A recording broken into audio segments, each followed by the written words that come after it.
আসসালামু আলাইকুম, সানজানা কিচেনে সবাইকে স্বাগতম। প্রিয় বন্ধুরা, সবাই কেমন আছো?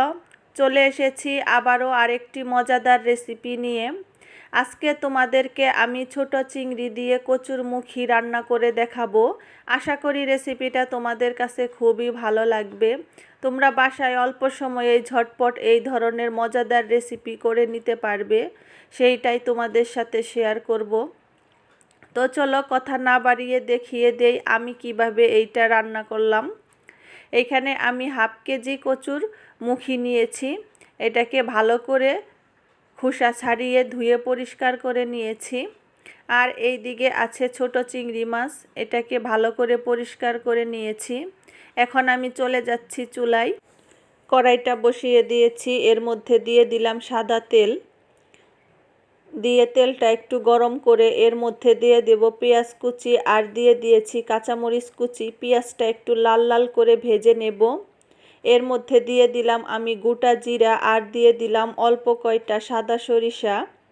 দিয়ে একটু লাল লাল করে পেঁয়াজটাকে ভেজে নিয়ে অল্প একটু পানি দিয়ে দিলাম পরিমাণ মতো লবণ।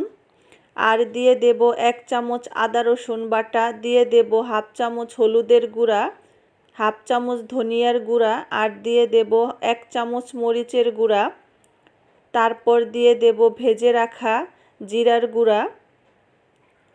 আমি এখানে জিরা বাটাটা দেব না, জিরা গুঁড়াটা দিয়ে দিয়েছি। তোমরা চাইলে বাটাটাও দিতে পারো। দিয়ে মশলাটাকে ভালো করে কষিয়ে এর মধ্যে আমি চিংড়ি মাছটা দিয়ে দেব।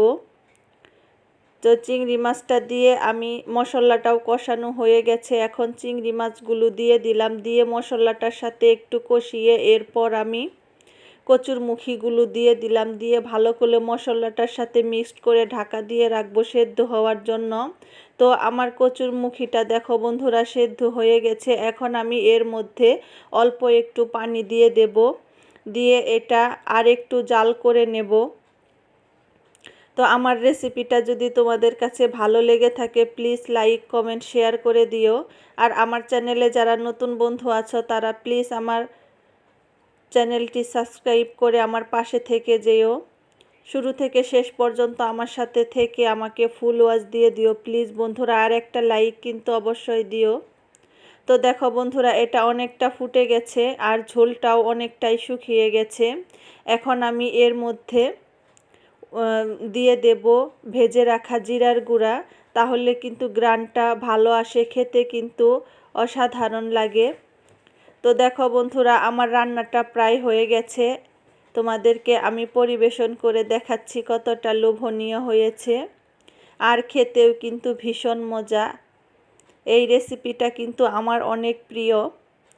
তো তোমাদেরকে পরিবেশন করে দেখাচ্ছি। দেখো বন্ধুরা কত অল্প সময়েই হয়ে গেল। তো এই রেসিপিটা তোমরা বাসায় একবার অবশ্যই ট্রাই করো। আচ্ছা এই পর্যন্তই, আল্লাহ হাফেজ।